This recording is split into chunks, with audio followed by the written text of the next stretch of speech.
kejadian yang kemarin terkait perguruan silat benar. Baik, jadi sebelumnya saya jelaskan dulu ya bahwa peristiwa kemarin itu sebenarnya bukan dari pagar nusanya justru. Jadi ada semacam simpatisan ini dalam perguruan-perguruan silat yang ada di kita ini yang kemudian mengafiliasikan dirinya ke dalam suatu perguruan. Dan peristiwa kemarin itu sebenarnya di luar daripada rangkaian acara, dan itu sebenarnya dari anak-anak, bukan dari Blora justru, dari luar Blora yang kemudian masuk, kemudian mengikut sertakan ke dalam kegiatan, namun pada saat kegiatan kemudian diarahkan untuk pulang. Nah, pada saat pulangnya mereka inilah yang kemudian di tengah jalan melakukan kegiatan-kegiatan yang melakukan pelanggaran hukum berupa kekerasan terhadap ada satu orang masyarakat, kemudian ada juga sepeda motor, dan juga ada tubuh salah satu perguruan silat.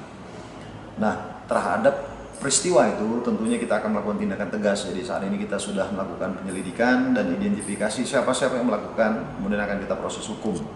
Nah, terkait itu juga guna mencegah, mengantisipasi supaya peristiwa tersebut tidak terjadi kembali di kemudian hari. Jadi sebenarnya sebelum peristiwa itu kami sudah berkoordinasi dan berkumpul bersama-sama dengan pengurus-pengurus perguruan silat yang ada di Kabupaten Blora dan sepakat untuk menjaga situasi Kamtimas yang kondusif, apalagi dalam waktu dekat kita akan menyelenggarakan Praporprov dan Porprov untuk pencaksilat. Jadi jangan sampai nanti dianggap bahwa kita tidak mampu untuk melaksanakan kegiatan itu dan tidak aman. Jadi kita jamin bahwa memang itu aman. Hanya kemarin memang itu di luar dari skenario dan itu juga di luar dugaan. Jadi ada komunitas yang masuk ke Blora sendiri juga diam-diam. Jadi mereka masuk malam menggunakan tidak menggunakan atribut apapun, berkumpul nginap dia, paginya baru mereka bersama-sama. Namun tadi udah kita sepakati bersama dengan seluruh perguruan silat di Blora bahwa nanti setiap ada kegiatan yang dilakukan oleh perguruan manapun, nanti kita bersama-sama dengan perguruan itu untuk melakukan antisipasi. Jadi nanti kita akan patroli bersama, akan kita kawal titik kumpulnya di mana, dan semuanya wajib tertib dalam artian baik berlalu lintas maupun menjaga ketertiban umum.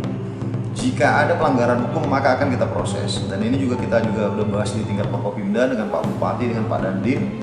Jadi kedepannya kita akan melakukan langkah-langkah bagaimana mencegah ini terjadi dengan memberikan sanksi baik berupa administratif kepada perguruan silat yang melaksanakan kegiatan yang kemudian terjadi pelanggaran-pelanggaran yang tidak bisa mengantisipasi simpatisan-simpatisannya tadi, juga pemidanaan terhadap pelaku-pelaku yang kemudian oknum-oknum tersebut melakukan tindakan-tindakan pelanggaran. Dan komunitas-komunitas ini memang tujuannya apa dan waktu datang ke Blora? Jadi memang tadi kita ngobrol banyak dengan pengurus-pengurus. Jadi pada prinsipnya pengurus sendiri juga bingung komunitas ini dari mana. Nah, mereka tidak terdata sebenarnya. Dan sifatnya hanya penggembira. Jadi setiap ada perguruan silat melakukan kegiatan apa, mereka datang.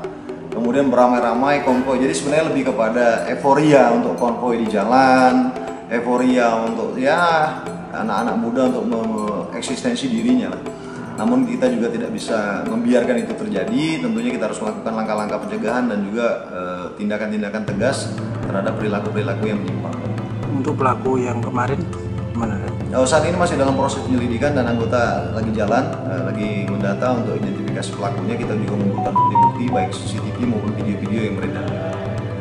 Dan info sakit itu benar ya? Ya, ada satu anak kita, bang, justru anak polisi itu, jadi pada saat dia lagi mau latihan di jalan, ketemu sama rombongan itu, kemudian dilakukan pengeroyokan lah, penganiayaan. Ada beberapa luka tapi udah diobatin, dan juga ya alhamdulillah juga dari Pagar Nusa juga yang menyelenggarakan kegiatan juga menyampaikan ya bagaimanapun kita bertanggung jawab Pak, walaupun bukan kita melakukannya tapi kita bertanggung jawab, kita turut berempati dan kita membantu untuk proses penyembuhan. Jadi adalah suatu tanggapannya luar biasa menurut kami, juga itikat baik yang baik daripada perguruan silat yang ada. Korban ini di mana sekarang? Dirawat di mana? Di rumah sakit umum sekarang. Kondisinya sudah membaik. Sudah membaik, dari kemarin juga sadar, hanya ini saja ada beberapa luka yang kemudian kita minta juga untuk dilakukan CT scan supaya untuk melakukan pemeriksaan secara menyeluruh lah. Namun alhamdulillah sih kondisinya baik dan sekarang masih dalam pantauan.